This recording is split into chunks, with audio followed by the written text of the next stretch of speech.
नमस्कार मित्रों। अल्मोड़े विधानसभा 52 सीट से मैं प्रत्याशी या कहें कि संभावित प्रत्याशी विनोद चंद्र तिवारी आपका स्वागत करता हूं। आज मैं बात करूंगा जो फॉरेस्ट दरोगा या वन दरोगा पद में धांधली के आरोप लग रहे हैं और उसके बाद आनन फानन में बच्चों के ऊपर एक एफआईआर करा दी गई। जिन लोगों ने सवाल या निशान लगाए उन युवा भाइयों के खिलाफ एफआईआर करा दी गई। तो अब उनकी लड़ाई कौन लड़ेगा? क्या कोई राजनीतिक दल, बीजेपी, कांग्रेस या आम आदमी पार्टी वाले इसके लिए आगे आए? नहीं आए। लेकिन मैं आगे आया हूं और इसमें एक निष्कर्ष तक पहुंचने की हम कोशिश करेंगे। अगर आप जानना चाहते हैं कि कैसे हम इस लड़ाई को आगे लड़ रहे हैं और क्या इसमें संभावित कानूनी उपाय है, देखिए, this is rule of the law. आप समझिए कि मैं यहाँ पर कानूनी परिप्रेक्ष्य पे बात करूंगा, क्योंकि अभी मैं अपने एक एज ए प्रोफेशनल भी बात करूंगा, लॉ प्रोफेशनल, और साथ साथ ही इस पे राजनीति जो परिप्रेक्ष्य, जो एंगल निकलते हैं, कैसे लोग आपका वोट लेके जाते हैं और फिर आप ही के साथ 420 का गेम खेलते हैं, इस पे भी बात करूंगा। जहां पर सारे लोग इस मुद्दे पे सवाल उठाने से सोशल मीडिया पे सरेआम बच रहे हैं, लेकिन मैं खुलेआम आज सरकार को चुनौती दे रहा हूं और मैं आज ऐसे टेक्निकल पॉइंट यहां से उठाऊंगा कि आप भी कहेंगे कि वाह, कि हमारी आवाज एक ही व्यक्ति ने उठाई और क्यों ना इसके साथ जुड़ा जाए। तो सबसे पहली बात, एक उदाहरण देकर के मैं शुरुआत करना चाहता हूं। गौर से इस बात को सुनिए। एक क्लास थी उसमें दो बच्चे थे जो कि हल्ला कर रहे थे और एक क्लास का मॉनिटर था। और मॉनिटर ने जब उनको हल्ला करने से रोका, वो नहीं माने, तो मॉनिटर ने डंडा लेके उन्हें मार दिया।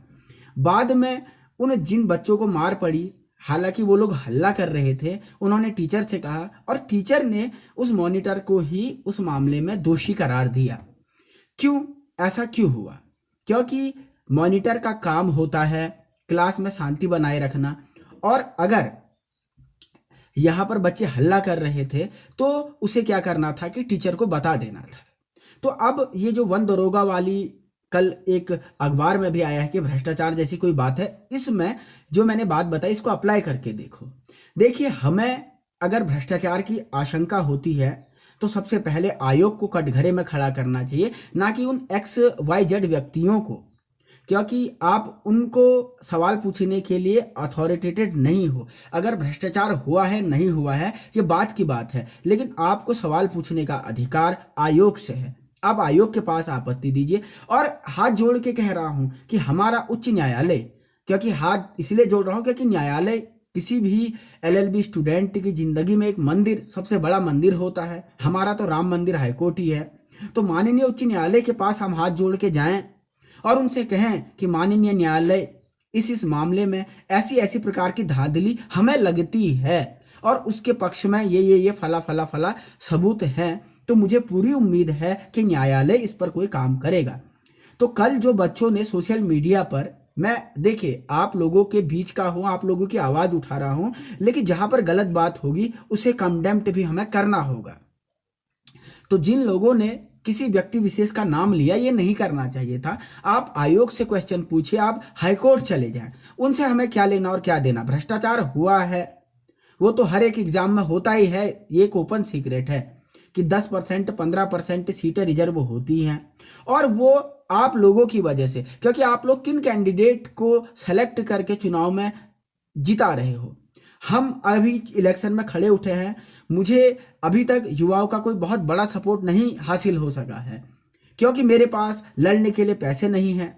मैं आपको 500-500 की नोट नहीं दे सकता हूं, मैं आपको गाड़ियों में घुमा नहीं सकता हूं, शाम की घुट्टी नहीं पिला सकता हूं, लेकिन मैं आपके हक की आवाज लड़ सकता हूं, मैं भ्रष्टाचार को समाप्त कर सकता हूं। अगर मैं सत्ता में आया तो एग्जाम में पारदर्शिता सुनिश्चित कर सकता हूं। तो आप जिन लोगों को चुनोगे वही लोग तो सरकार चलाएंगे।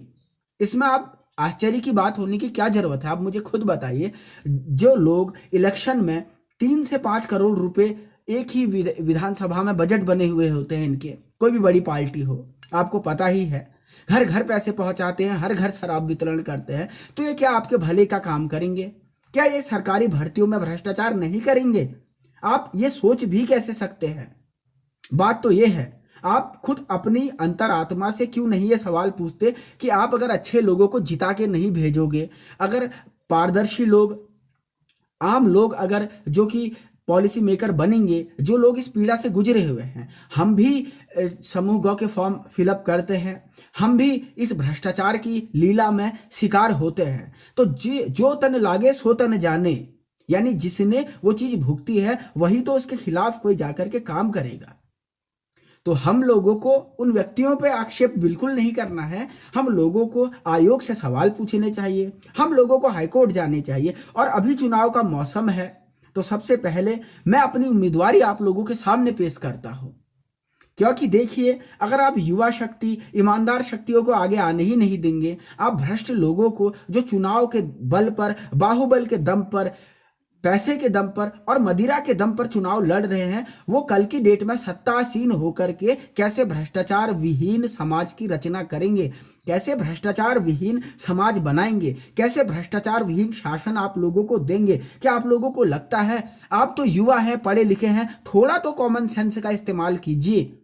अगर ऐसे लोगों को हम जिता करके आगे भेज दें और उसके बाद भी हमारे मन में ये हो कि भाई पारदर्शिता के साथ हो, तो हमसे बड़ा मूर्ख कौन होगा। हम तो गधे से भी नीचे की श्रेणी में आ गए। फिर अगर हम ये सोचे कि पैसा बांटने वाले जो हमारे विधायक जीतते हैं वो कल को जाकर के विधानसभा जाकर के ऐसी पॉलिसीज बनाएंगे कि करप्शन जिसे शून्य हो जाए। मैं अपने 1 रुपया लगाए बिना चुनाव लड़ रहा हूं, आप लोगों से 1-1, 2-2 रुपए की मांग करके अपना टिकट ला रहा हूं। जो आपके पैसों पे चुनाव लड़ रहा है वो तो कल की डेट में आपकी आवाज उठाने के लिए बाध्यकारी होगा, क्योंकि अगर मैं 3 से 5 करोड़ रुपए खर्च करके इलेक्शन में आ भी जाता हूं, तो क्या मैं आप लोगों की आवाज उठाऊंगा या अपने 5 करोड़ जो मैंने लगाए हैं उसे 50 करोड़ करने की कोशिश करूंगा। ये आपकी अंतरात्मा पर मेरी एक किया हुआ प्रहार है, जिसे आपने सोचना चाहिए। लोगों के मन में सामान्य रूप से एक बहुत ही स्पष्ट धारणा रहती है कि भैया इसको तो वोट देकर के अपना वोट बर्बाद करना है, ये कौन सा जीत रहा है। और एक्चुअली हर आदमी यही सोच रहा होता है कि इसको वोट दे के क्या मिलेगा, और इसी चक्कर में कोई भी वोट नहीं देता। आप ये मत देखिए कि आपका कैंडिडेट हारेगा या जीतेगा, आप ये देखिए कि क्या आप उस पर विश्वास कर सकते हैं, आप ये देखिए क्या वो विश्वास का पात्र है, आप ये देखिए क्या किसी व्यक्ति की नीति नियत में आपको कोई शक है, आप ये देखिए कि किसी व्यक्ति की नीति नियति में आपको विश्वास है। और अगर उसकी विचारधारा आपको सूट करती है, उसके वादे आपको सूट करते हैं, उसके पास ब्लूप्रिंट आपको सूट करता है, तो प्रतिबद्ध और कटिबद्ध होकर के उसके पीछे आपने खड़े हो जाना चाहिए। एक सवाल मैं आज और अल्मोड़े और उत्तराखंड की जनता से इस डिजिटल रैली के माध्यम से पूछना चाहता हूं। मैं पूछना चाहता हूं, क्या राजनीति में युवाओं के लिए, जो वास्तविक युवा हैं, उनके लिए कोई स्थान नहीं है? क्या राहुल गांधी जी जैसे 50 साल के लोगों को हम युवा बोल बोल करके कब तक यूथ के नाम पे चलाते रहेंगे? क्या गरीब किसान का बेटा, एक गरीब माँ का बेटा जिसके पास इलेक्शन लड़ने के पैसे नहीं है, क्या अल्मोड़े की महान जनता उसको जिता करके एक राजनीतिक परिवर्तन की शुरुआत नहीं कर सकती? यह सवाल मैं आप लोगों पे छोड़ रहा हूं। और एक बात और, आज जानबूझ के मैं एक कलर होल्ड करके लाया हूं, क्योंकि एक खास राजनीतिक दल को लगता है कि 1982 के बाद जब उनकी पार्टी बनी तभी से ये रंग पैदा हुआ है। लेकिन उनकी खुशफहमी, उनकी गलतफहमी पे या तो मुझे हंसना आता है या तो मुझे रोना आता है, और जनता की समझ पे भी मुझे हंसना और मुझे रोना आता है। कारण ये बहुत साफ है कि ये रंग हमारे रिकॉर्ड इतिहास में, अगर मैं हिंदुस्तान का रिकॉर्ड इतिहास बताऊं, क्योंकि एमए हिस्ट्री से पास किया है, तो बताता हूं कि 5000 साल कम से कम पुराना जिसके रिटन डॉक्यूमेंट हैं, ये कलर है, ये हमारे पूर्वजों का कलर है, शिवाजी का कलर है। तो किसी एक राजनीतिक दल इस कलर पे, इस हिंदुत्व पे अपना हक ना ही जताए, और ये हिंदुत्व के नाम पे वोट केवल एक दल को कैसे मिल सकते हैं, ये मैं आश्चर्य जो है जाहिर करता हूं। तो आप सभी लोगों से मैं फिर से अपील करता हूं कि इस वीडियो को अधिक से अधिक फैलाएं, ताकि हमें भी अपनी बात करने की मौका मिले, लोगों तक बात पहुंचाने का मौका मिले। मैं तो कहता हूं कि आप मुझे बुरा कहें, भला कहें, मेरी आलोचना कहें, लेकिन कुछ तो कहें। देखे तो आखिर सामने वाला व्यक्ति क्या बात कर रहा है, और ये अपने दिमाग से फितूर निकाल दीजिए। कि इसको एक वोट हमारे देने से क्या होगा। आपका बूथ बूथ से घड़ा भरता है और ये घड़ा एक यूथ मूवमेंट में बदल जाएगा जो भर के ही रहेगा। तो जरूर इस वीडियो को शेयर करें। कल फिर एक और डिजिटल रैली में आपके लिए एक और मुद्दे पे लेके आऊंगा और कोशिश करूंगा कि आप लोगों के साथ लंबी वार्तालाप की जाए। लेकिन आप लोग प्लीज मुझे फाइनेंशियली भी सपोर्ट कीजिए, गूगल पे कीजिए, ताकि मैं अपना टिकट ला सकूं और थोड़े बहुत जो प्रचार प्रसार के खर्चे हैं उन्हें वहन कर सकूं। और वोट देना है और कार्यकर्ता अगर आप बनना चाहते हैं तो प्लीज मेरा नंबर 9456502774 है, व्हाट्सअप कीजिए। आप भले इस पे गूगल पे कीजिए, आप जरूर इस पे कर सकते हैं। और जहां तक एजेंडा होते हैं फैलाइए। मैं आपके साथ हर एक स्थिति में जुड़े रहने के लिए तैयार हूं। बहुत बहुत नमस्कार। भारत माता की जय। जय हिंद, जय भारत, जय देवभूमि, जय उत्तराखंड।